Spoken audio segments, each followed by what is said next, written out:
lath and plaster in virtually all new American construction. It was one of the fastest material transitions in building history. Cheaper, faster, good enough. The same three words that have driven every major building and the windows in it. The physics behind it is called the stack effect.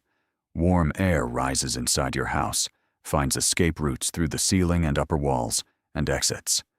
That creates negative pressure at the bottom, pulling cold, outside air in through lower cracks. Your house is a chimney. It's always breathing. And now we need to talk about the thing that makes all of this genuinely complicated. Moisture.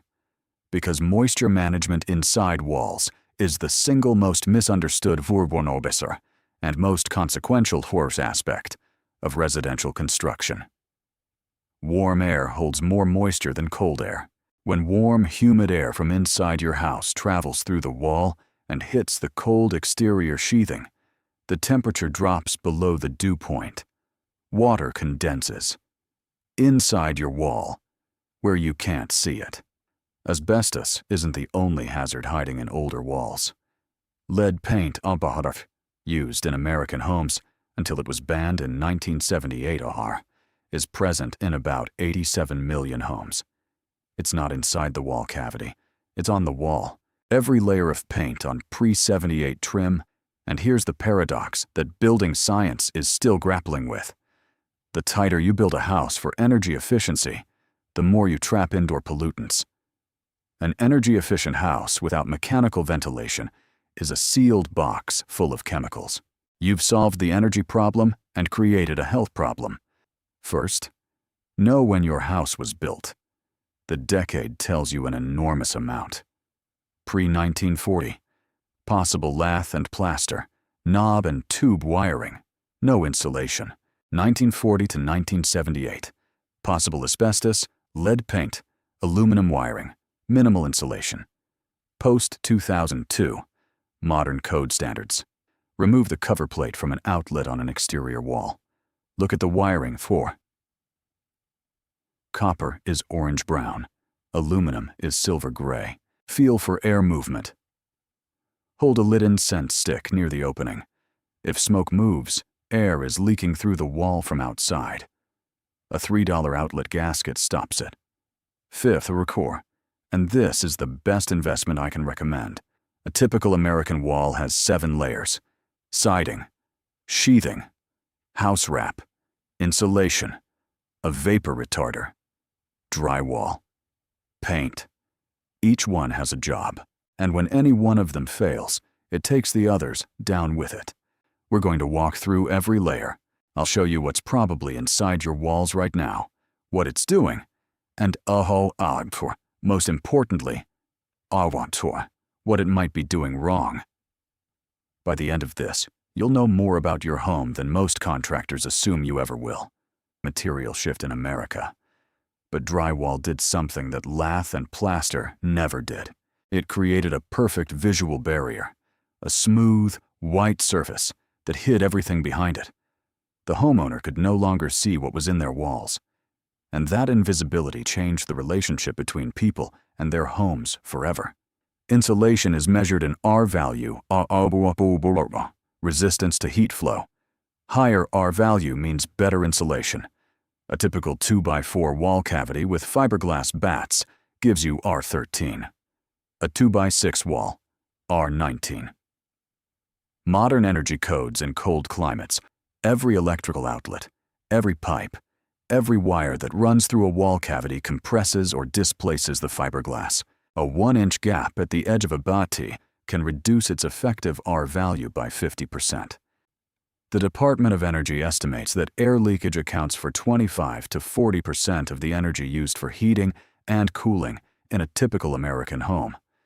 Not 25 to 40% of the loss, but 25 to 40% of your entire energy bill. For decades, the building industry treated insulation and air sealing as separate problems. Add insulation, add caulk. Hope for the best.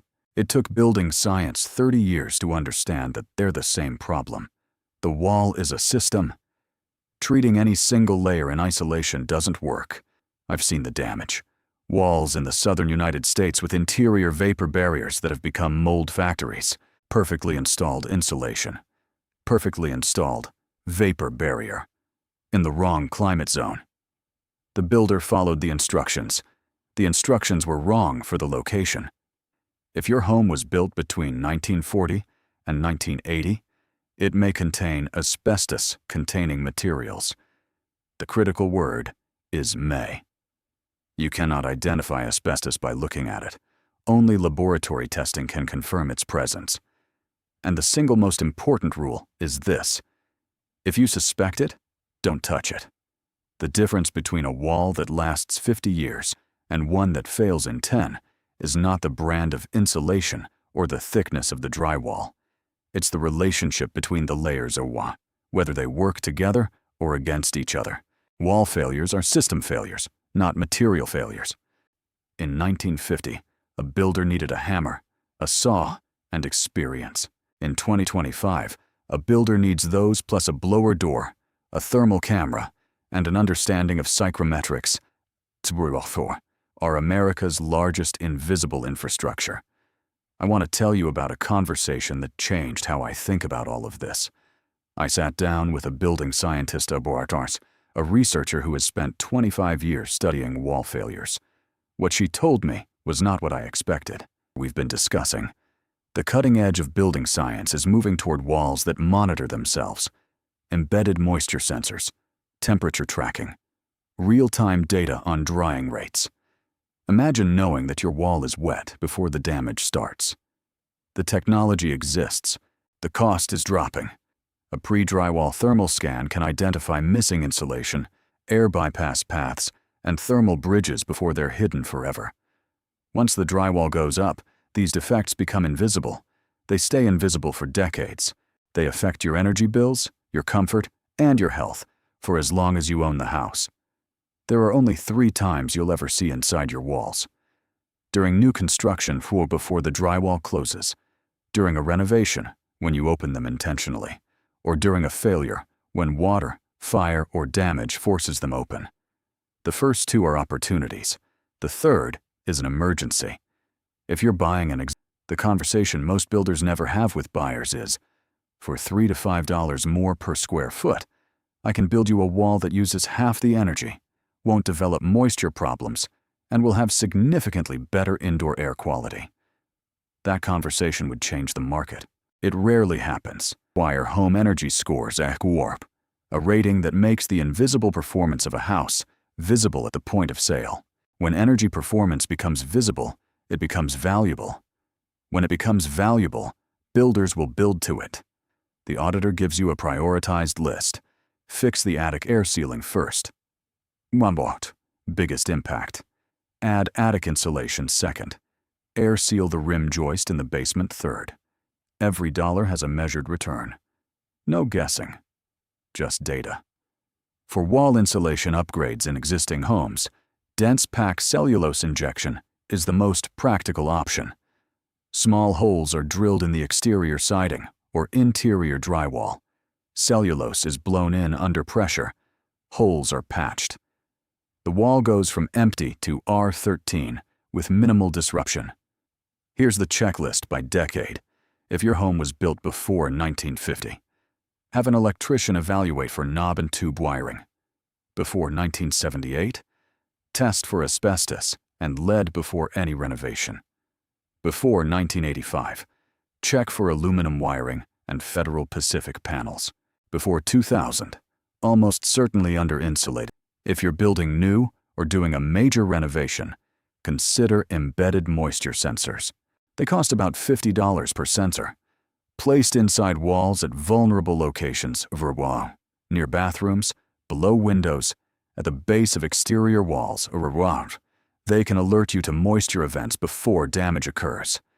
Your walls are built from decisions, materials chosen by people you've never met, installed by standards you've never read, in conditions you've never seen. Understanding those decisions doesn't make you a builder. It makes you an informed owner. And informed owners make better choices. Fiberglass insulation is exactly what it sounds like. Glass, melted at 2,000 degrees, and spun into fibers thinner than a human hair.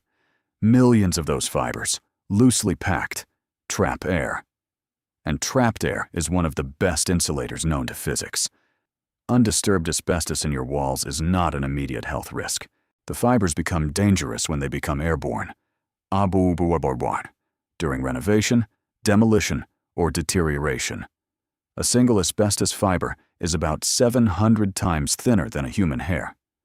Once airborne, it can stay suspended for hours. Once inhaled, it stays in your lungs forever. Costs about $50 to $100 per outlet. Now let's fast forward to today, because the last 10 years have seen the biggest revolution in wall construction since drywall replaced plaster. And it starts with a can of chemicals. Spray foam is a chemical reaction. The two components have to be mixed in the correct ratio, at the correct temperature, at the correct thickness. If any of these variables are off even slightly, the foam doesn't cure properly, and improperly cured spray foam is a serious problem. Here's how to tell.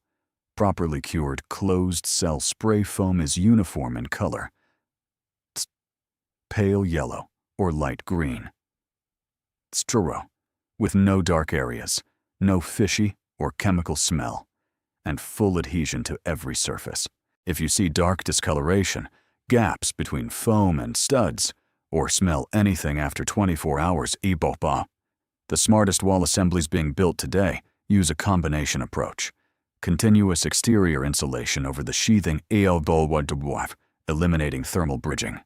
A house wrap that manages vapor, cavity insulation between the studs, and a smart vapor retarder on the interior that adjusts its permeability based on humidity levels. The wall adapts. The remediation was devastating. Every sheet of drywall had to be removed, all copper wiring replaced, all copper plumbing replaced, HVAC systems replaced. Some homes were remediated at costs exceeding the home's value. Some were abandoned. Think about that. The building code is a floor, not a ceiling. It's the minimum standard below which you cannot legally build. It ensures structural safety, fire safety, basic habitability. It does not ensure comfort, durability, energy efficiency, or indoor air quality. Those are above code. Optional. In practice, mold needs 3 things: moisture, warmth, and organic material. A wall cavity provides all 3. Given the right conditions, mold colonies can establish within 48 to 72 hours. They can grow behind drywall for months before anyone notices. By then, the remediation cost is measured in thousands. Every year, millions of Americans open a wall for a renovation project and discover something they didn't expect. Hidden water damage, outdated wiring, inadequate insulation, missing vapor retarders. The wall tells the story of every builder who ever touched the house, and not all of those stories are good. Second, look in your attic. Insulation type and depth are visible from the access hatch. Fiberglass bats, blown cellulose, vermiculite. How deep? 6 inches of fiberglass is about R19. Current code wants R38 to R60, depending on climate zone. Most attics are dramatically under-insulated. Get a professional energy audit. A blower door test and thermal scan will map every air leak and insulation gap in your house. It costs $300 to $500. It pays for itself in the first year of energy savings, every time. Behind every wall in America, there's a story. Now you know how to read it. The genius of drywall is its simplicity. Gypsum is naturally fire-resistant ordwurf. It contains water molecules trapped in its crystal structure. When fire hits it, those water molecules turn to steam, buying you 15 to 30 minutes of fire resistance. It's chemistry acting as a firewall. By 1960, drywall had replaced. Here's a fact that surprises most people. Before 1970, the majority of American homes were built with no wall insulation at all. Nothing. Just an air gap between the studs. The wall kept the rain out. Libby, Montana, a town of fewer than 3,000 people. The mine operated for more than 60 years. The workers who mined the vermiculite developed asbestosis and mesothelioma at extraordinary rates. The contamination spread through the entire community, in dust, in soil, in the air. In 2009, the EPA declared knobs and through ceramic tubes. It wasn't designed for modern electrical loads, and it's incompatible with insulation. The wire relies on air circulation for cooling. Here's the danger. When homeowners add insulation to an attic or wall with knob and tube wiring, the insulation covers the wire. The wire can no longer dissipate heat. Under heavy electrical load, the insulation becomes kindling. Multiple house fires have been traced to this exact scenario. Homes built between 1965 and 1973 may have aluminum branch circuit wiring. Aluminum was used as a cheaper alternative to copper during a copper shortage. It works avobro, but aluminum expands and contracts more than copper at connections. Spray polyurethane foam insulation. Two chemicals, an isocyanate and a polyol, are mixed at the spray gun. On contact, they react, expand, and harden in seconds. The result is a continuous layer of insulation that fills every gap, every crack, every void. No air leaks, no thermal bridging at the stud face, just a seamless envelope. Remediating a failed spray foam installation is one of the most expensive repairs in residential construction. The foam has to be physically removed, ground, scraped, or cut from every surface. Then the wall has to be rebuilt. Costs of $50,000 to $100,000 are not uncommon for a single house. Open cell spray foam is the alternative. It's softer, cheaper, and vapor permeable, meaning the wall can breathe through it. The R value is lower, worse, about R 3.7 per inch, but it allows the wall assembly to dry. Many building scientists now prefer it for interior applications in mixed climates. The homes being built to the highest standards today, waste, passive house, net zero energy, have walls that are engineered like aircraft fuselages, every layer specified, every penetration sealed, every joint detailed. The energy performance is extraordinary. The litigation was massive. Class action lawsuits against Chinese manufacturers, domestic importers, and builders. Settlements reached into the hundreds of millions. But for many homeowners, the settlement didn't cover the full remediation cost. They were left with contaminated homes and inadequate compensation. 4 pillars of wall performance. Structural, hold the building up. Thermal, manage energy. Chemical, manage off-gassing and material health. Biological, manage moisture and prevent mold. Current code addresses the first 2 well. The second 2, barely at all, equally. The wall assembly has evolved more in the last 30 years than in the previous 100. From uninsulated stud cavities to integrated high-performance systems. From guesswork to building science. The knowledge exists to build walls that last a century without failure. We just don't always apply it. The neighborhoods being built to the highest standards today will still be standing, performing, and protecting families 50 years from now. The code minimum neighborhoods being built on the same block may not. The wall assembly you choose today is a bet on the next 50 years. Third, check your electrical panel. What brand? Federal Pacific and Zinsco are red flags. What size? Is it properly labeled? Are there signs of overheating? Discolored breakers, melted bus bars, a warm panel? An electrician can evaluate this in 30 minutes. Fourth, the most important moment in a wall's life is the moment before the drywall goes up. Because once it closes, everything behind it becomes invisible. And invisible things only become visible when they fail. Knowing what's there before it fails, is the single best investment in homeownership. And that's the point. There are 140 million homes in America. Every one of them has walls that are hiding something.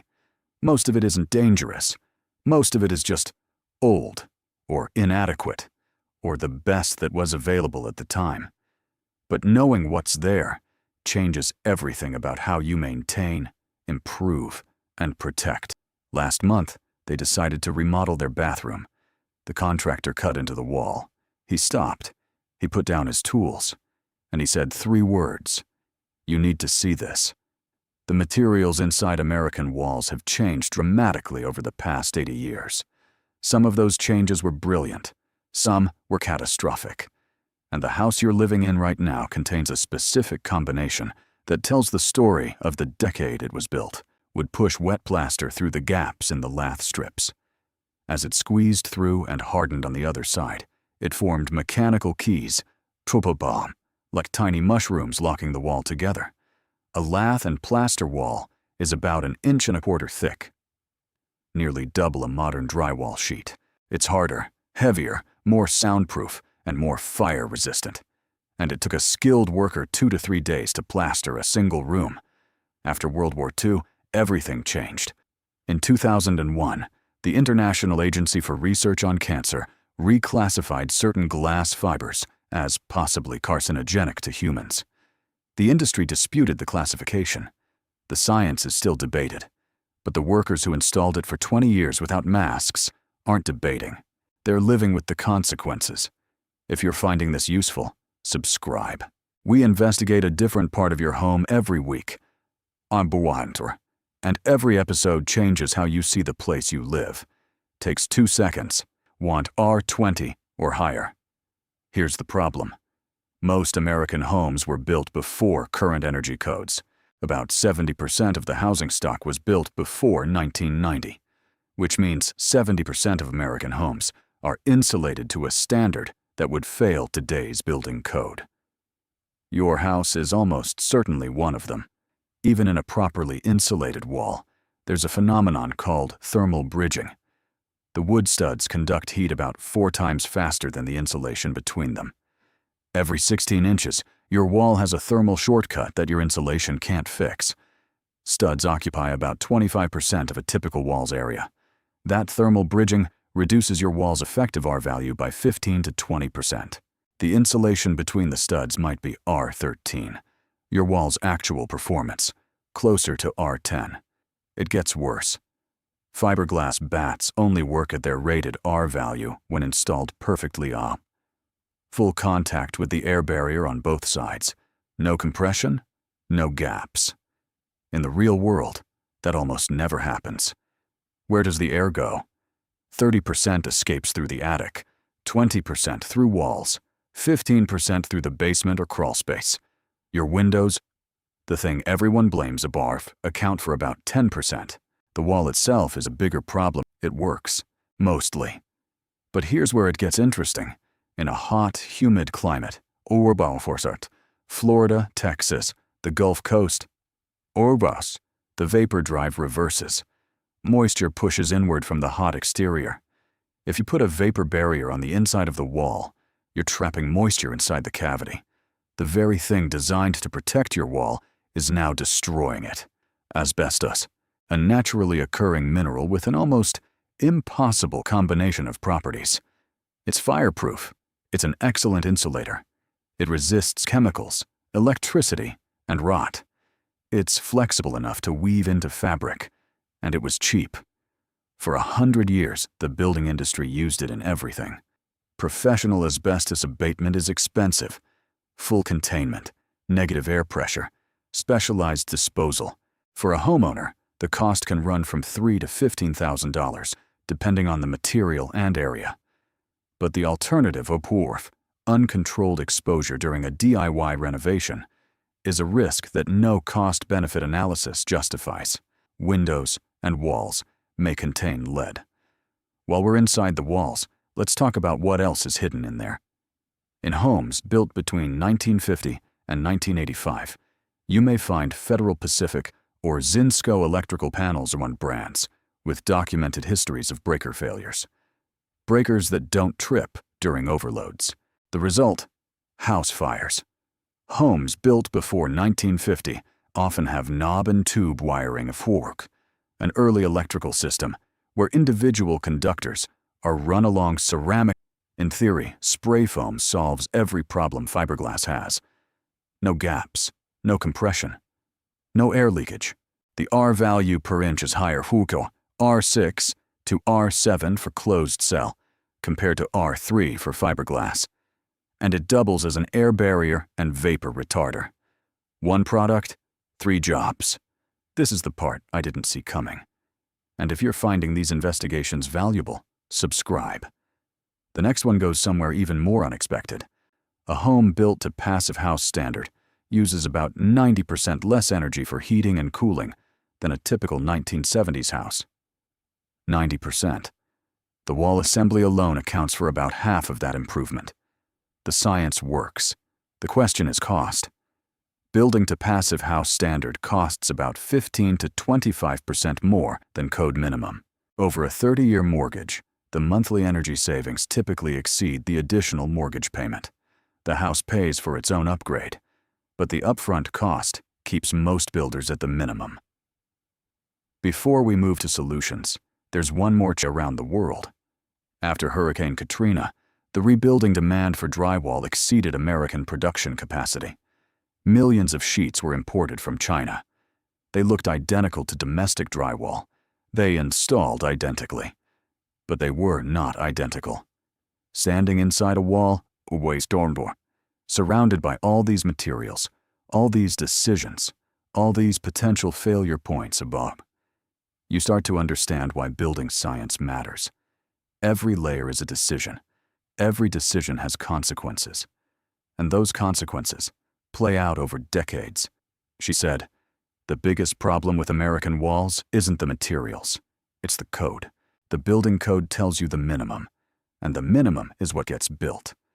But the minimum was never designed to produce a healthy, durable, energy-efficient home. It was designed to prevent the building from falling down." It's personal. The air inside your home is typically 2 to 5 times more polluted than outdoor air. The EPA ranks indoor air quality as one of the top 5 environmental health risks, and the quality of your wall assembly, its materials, its air tightness, its ability to manage moisture directly affects the.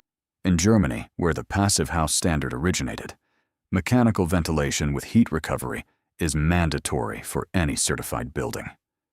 In the US, you can build a tight house with no fresh air system and pass code. The code catches up eventually, but health consequences don't wait for code revisions. Mold remediation is the 3rd most common insurance claim in residential construction, after water damage and fire. The average cost is $7,000 to $10,000.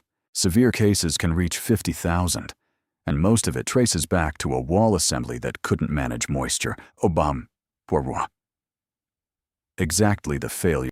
The insurance industry estimates that hidden defects in walls moisture damage, electrical failures, insulation deficiencies cost American homeowners collectively over $10 billion annually. That's more than hurricane damage in most years. It's the slow-motion disaster that never makes the news. Code inspections are supposed to catch problems before the drywall goes up. In practice, many jurisdictions allow a single inspection for insulation and air sealing. The inspector has minutes, not hours. In some areas, the inspection is visual only, no blower door, no thermal camera. The tools that would catch most defects are rarely used. Structural insulated panels, SIPs, integrate the structure and insulation into a single factory-built component. No studs, no thermal bridging, no cavity for moisture to accumulate. Assembly is measured in days, not weeks. Quality is controlled in a factory, not on a rain-soaked construction site. The market incentivizes visible upgrades to granite countertops, premium fixtures, smart home technology. The invisible upgrades, better insulation, tighter air sealing, proper ventilation, don't show in listing photos. They don't impress at open houses, so they don't get built. Some markets are beginning to require. Here's what I want you to do. Not someday. This week. These are the things you can learn about your walls without opening them, and the things that tell you whether you need to. I look at houses differently now. When I drive through a neighborhood, I'm not seeing siding and roof lines. I'm seeing wall assemblies. I'm wondering about insulation types and vapor strategies and wiring generations. The house is telling a story. You just have to know how to read it. Every house on every street in America is a time capsule of the building standards, the materials, and the knowledge of the year it was built. Some of those capsules contain materials that have since been banned. Some contain systems that no longer meet code, and all of them contain decisions that affect the people living inside them today. The wall behind me is about to be closed. Drywall goes up tomorrow. The insulation is right. The air barrier is continuous. The vapor retarder is on the correct side. The wiring is copper. In 50 years, when someone opens this wall for a renovation, they'll find exactly what they should find. Let's start at the beginning. Before 1940, if you lived in an American house, your walls were lath and plaster. No insulation, no vapor barrier, just wood strips nailed to studs, covered with 3 coats of wet lime plaster, applied by hand. Lath and plaster was extraordinary craftsmanship. A skilled plasterer. For decades, fiberglass was installed by workers with no respiratory protection. The tiny glass fibers become airborne during installation. They irritate skin, eyes, and lungs. The industry classified them as a nuisance dust, not a health hazard, a nuisance. And most walls have multiple gaps, but insulation is only half the story. The other half is air leakage. And this is the part that most homeowners, and even many contractors, dramatically underestimate. The average American home has enough air leaks to equal leaving a window open year-round. Now I need to tell you about something that might be in your walls right now. And if your house was built before 1980, there's a meaningful chance it's there. It's a material that was once considered miraculous. The story of how it went from miracle to menace is one of the most important chapters in American building history. The spray foam market has exploded, from a niche product in 2000 to a multi-billion-dollar industry today. Builders love it. Energy consultants recommend it. Homeowners see spray foam insulation in a listing and think they're getting the premium product. And in many cases, they are. Something went wrong. There's another problem, and this one is subtle. Closed-cell spray foam is essentially impermeable to moisture. In certain wall assemblies, it can trap moisture behind it, preventing the wall from drying. The rot happens behind the foam. Invisible. Undetectable until structural damage is advanced. Chapter of this story I need to tell you. Because between 2001 and 2009, something arrived inside American walls that nobody saw coming, and it came from halfway. Chinese drywall contained sulfur compounds that off-gassed in humid conditions. The sulfur corroded copper, electrical wiring, plumbing pipes, HVAC coils. It tarnished silver. It created a persistent rotten egg smell. Thousands of homes in Florida, Louisiana, Mississippi, and Virginia were affected. The industry responded with tighter supply chain controls and testing standards. ASTM developed specific tests for sulfur content. The problem was real, it was identified, and the industry corrected it. But for the families affected, the correction came years too late. The Chinese drywall crisis revealed something fundamental about modern construction. The materials inside your walls come from a global supply chain. The lumber may be from Canada, the drywall from the US, the insulation from multiple sources. Quality control at every step matters, and the homeowner is the last to know when it fails. About 90% of new American homes are built to code minimum, because that's what the market appraises, that's what the buyer finances, that's what the builder profits from.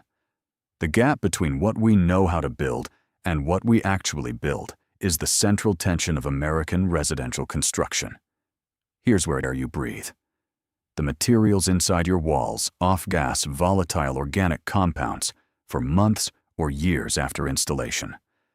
OSB sheathing releases formaldehyde. Spray foam releases isocyanates during curing. Even fiberglass binders contain formaldehyde-based resins. The wall is a chemical system as much as a structural one.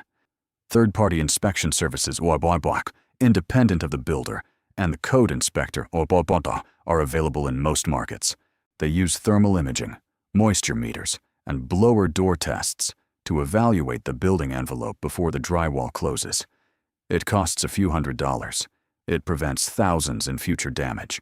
Existing home, the standard home inspection doesn't look inside walls. It evaluates accessible areas. Attic, basement, crawl space, exterior. But you can learn a lot from what's accessible. Attic insulation type and depth, wiring at the panel, visible plumbing materials. Each one tells you about the era and quality of construction. Seller's disclosure laws vary by state. Some states require specific disclosure of known asbestos, lead paint, electrical deficiencies, and previous water damage. Some don't. Knowing your state's requirements and asking the right questions beyond the disclosure is essential.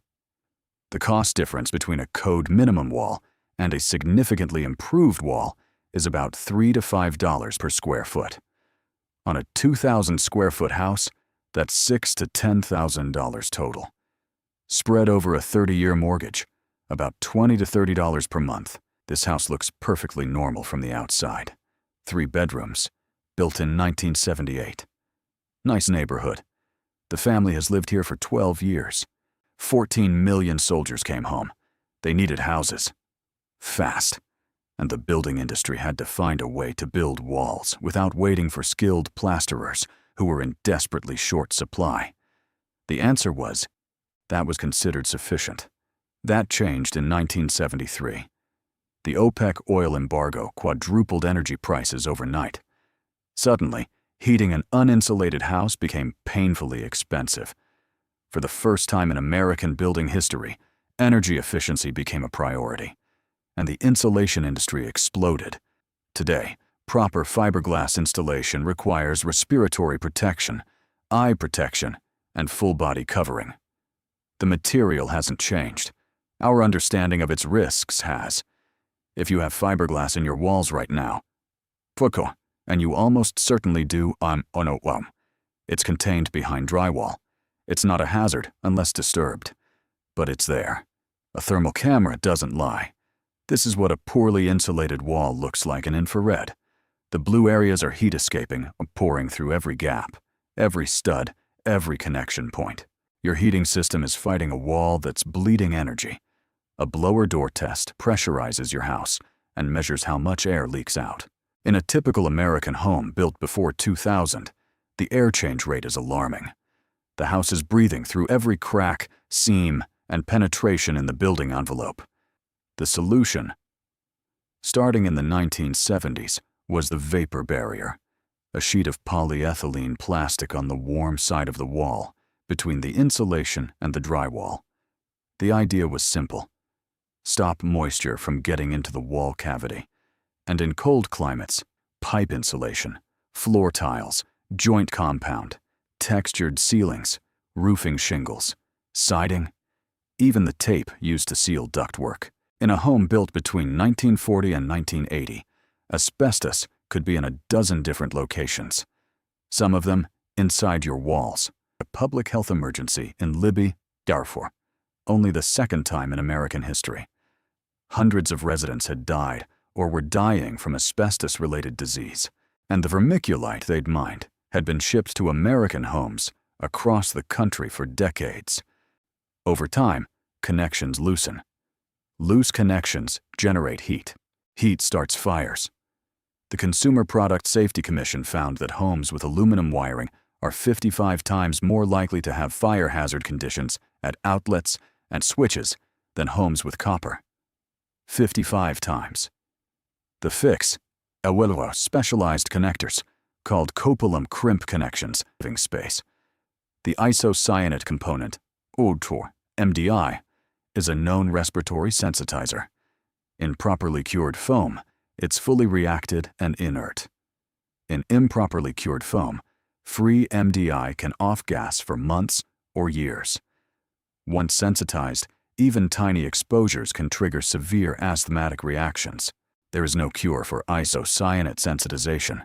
The root cause in most failed installations is the contractor.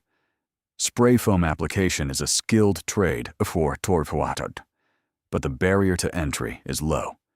Some contractors receive minimal training. The equipment requires precise calibration, and when production pressure pushes speed over quality, the chemistry suffers. Building scientists describe this as drying potential. Every wall gets wet at some point. From rain, from condensation, from plumbing leaks. The question isn't whether the wall will get wet. The question is, can it dry? A wall that can't dry will eventually fail. The insulation that keeps moisture out also keeps moisture in. If your home was built or remodeled between 2001 and 2009, and you've noticed corroded copper, tarnished silver, or a persistent sulfur smell,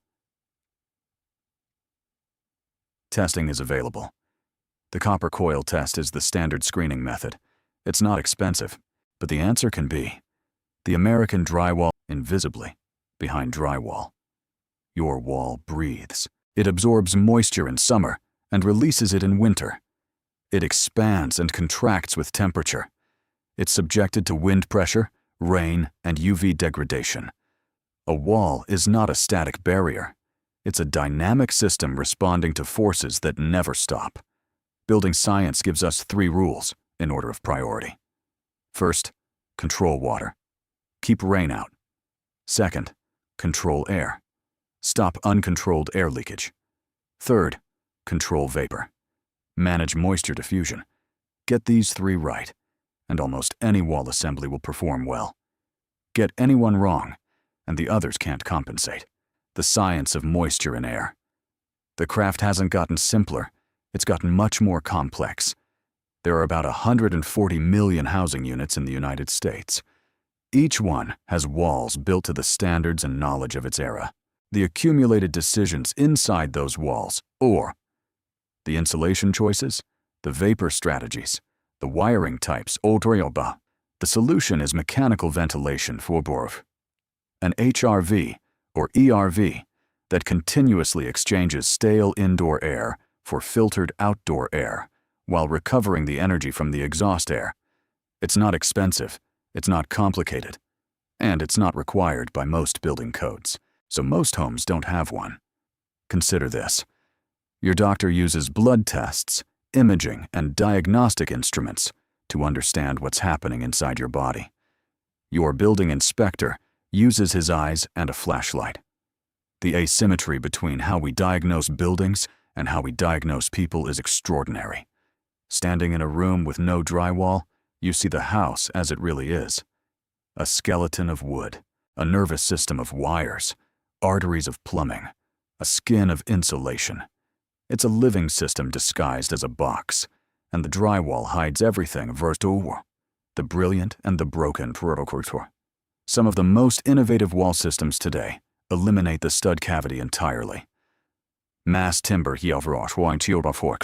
solid panels of engineered wood provide structure, thermal mass, and fire resistance without a hollow cavity that can trap moisture. No cavity means no hidden moisture problems. $20 to $30 a month. The cost of a streaming subscription. That's the difference between a wall that barely meets code and one that will perform exceptionally for the life of the building. Every builder knows this math. Few present it to buyers this way. The family from the beginning of this story, the ones whose contractor told them to come look inside their wall, they found sagging fiberglass, no air barrier, and aluminum wiring at the outlet connections. 3 problems, all fixable. Total repair cost, about $8,000. Had they not opened that wall for the renovation, they might not have known for another decade. Some of the most impactful improvements are DIY level. Caulking around window and door trim. Gaskets behind outlet covers on exterior walls. Sealing attic penetrations where wires and pipes pass through. $100 in materials can reduce air leakage by 20%. And if your home is reasonably tight, especially if you've added insulation and air sealing to install mechanical ventilation. An ERV unit costs about $1,500 to $3,000 installed. It provides continuous filtered fresh air while recovering the energy from exhaust air. Your indoor air quality improves immediately. The family from the beginning of this video, Aboboro. They fixed the aluminum wiring, upgraded their insulation, and added an air barrier. Their energy bill dropped by 30%. The house feels different. They can feel the difference. And now they know what's behind their walls. That knowledge is worth more than the renovation itself.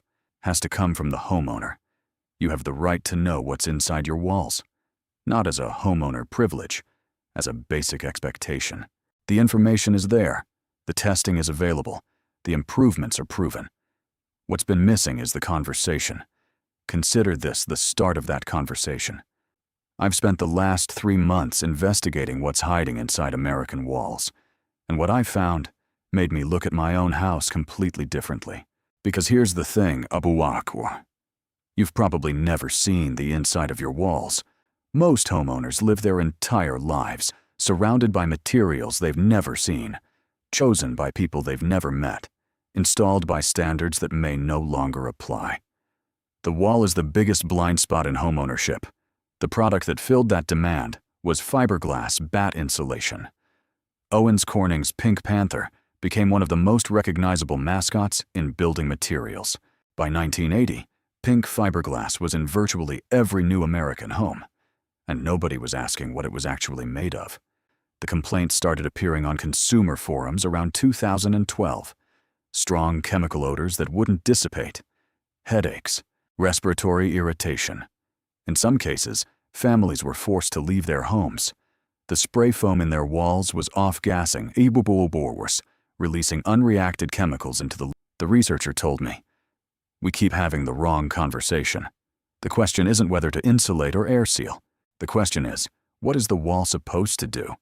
It's supposed to keep you safe, structurally, thermally, chemically, and biologically.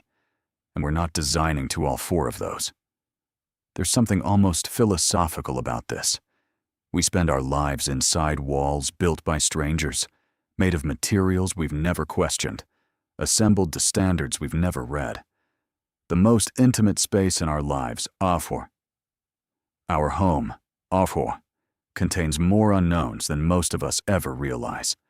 The before and after thermal scans are dramatic, cold spots eliminated, draft complaints resolved, energy bills down 15 to 25%, comfort noticeably improved, and none of it required opening a wall by current standards. When you talk to a contractor about wall improvements, bring the energy audit report. It gives you shared data. It removes guesswork. And it protects you from the contractor who recommends a full gut renovation when air sealing and insulation would solve the problem for 1/10 of the cost. The next generation of builders has access to building science that didn't exist 20 years ago. The knowledge gap between what we know and what we build is closing. Slowly. But the 80 million existing homes that need improvement won't rebuild themselves. They upgrade your home. Next week, I'm going underneath a boardwalk into the crawl space, the space below your floor that most homeowners have never entered and most contractors dread. What's down there might surprise you. Subscribe so you don't miss it.